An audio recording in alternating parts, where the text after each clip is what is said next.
कळवा परिसरातील आनंद विहार उड्डाणपुलाखाली गर्दुल्यांनी राडा घातलाय। राड्या दरम्यान एका गर्दुल्याने चाकू उगारलेला आहे। मोठ्या प्रमाणात ब्रिज खाली गर्दुल्यांचा वावर असल्याने स्थानिक नागरिक हैराण झालेले आहेत। त्यांना जे कोणी अडवायला जातं त्यांना चाकूचा धाक हे गर्दुल्ले दाखवत असतात। गर्दुल्यांमुळे स्थानिक नागरिक हैराण झाल्याचं पाहायला मिळतंय। ठाण्यातील कळव्याच्या आनंद विहार उड्डाणपुलाखाली हा राडा होत असल्याचं दृश्य आपल्याला पाहायला मिळतंय। राडा दरम्यान एका गर्दुल्याने चाकू उगारल्याचं देखील या दृश्यांमध्ये पाहायला मिळतंय।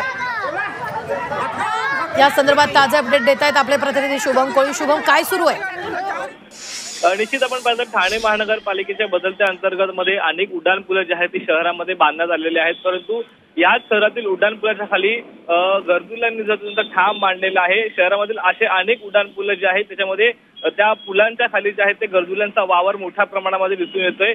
माझीवाडा असेल, ठाणा असेल किंवा अशा विविध ठिकाणी जे आहेत ते गर्दुले दिसून येतात। आणि आता अशाच पैकी एक ठाण्यातील कळवा परिसरामधील आनंद विहार परिसरामधील हा एक उड्डाणपूल आहे आणि याच उड्डाणपुलाखाली आपण पाहिलं तर गर्दुल्यांमध्ये मोठ्या प्रमाणात राडाचं चित्र या ठिकाणी दिसून येते।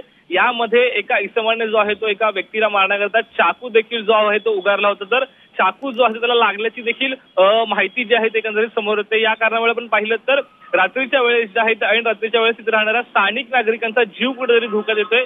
याचमुळे आता प्रशासन या घटनेकडे किती गांभीर्याने दखल घेईल आता हेच पाहणं महत्त्वाचं असणार आहे। निश्चित शुभम, धन्यवाद ताजे अपडेट देण्यासाठी। आपण पाहतोय राडा दरम्यान गर्दुल्यानं चाकू उगारल्याचं या दृश्यांमध्ये पाहायला मिळतंय।